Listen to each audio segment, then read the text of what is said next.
हैं, आपका सवाल ये होना चाहिए कि भाई जब आप नीतीश कुमार के साथ थे तो ये कमी आपको नहीं दिख रही थी? बिल्कुल दिख रही थी और इसीलिए उनके साथ लगे, क्योंकि 2005 से लेकर 2012-13 का एक दौर था जिसमें बिहार में सुधार होता हम जैसे लोगों को दिखा।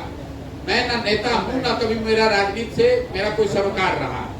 हमको काम की कोई कमी नहीं है, हम पूरे देश में घूमकर काम कर सकते थे।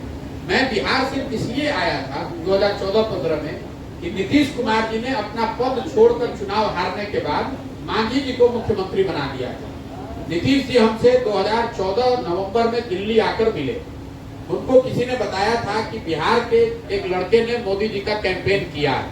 तो नीतीश जी जब मिलने आए, बातचीत में मैंने उनको ये जरूर कहा कि आप बिहार के मुख्यमंत्री के तौर पर 5-7 साल में आपने जो सुधार की प्रक्रिया शुरू की है, इसको आगे बढ़ाइए। आपने पद क्यों छोड़ दिया? तो उन्होंने बताया कि भाई लोकसभा में हमारी पार्टी हार गई। तो मेरी सोच ये थी कि भाई लोकसभा में तो हारे हैं, जनता ने आपको मुख्यमंत्री से तो हटने के लिए कहा नहीं था। आप वापस आइए और चुनाव के नजरिए से जो मदद हो सकती है बिहार के होने के नाते हम आपकी मदद करें।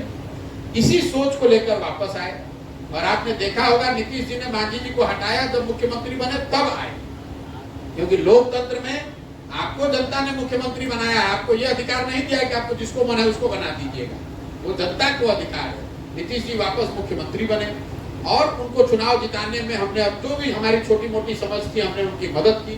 सिर्फ चुनाव जिताने में नहीं, 7 निश्चय की परिकल्पना कराई। ये भी तय किया कि बिहार में व्यवस्था को सुधारने के लिए बहुत बड़े स्तर पर मिशन मोड में काम होना चाहिए। बिहार विकास मिशन की स्थापना करवाई। लेकिन जब हम लोग चले गए उसके बाद नीतीश कुमार ने उसको छोड़ दिया, महागठबंधन छोड़ दिया, फिर उसी राजनीतिक बाजीगरी में फंस गए। दूसरी बात यह है कि फिर आकर मैंने नीतीश कुमार की मदद क्यों नहीं की?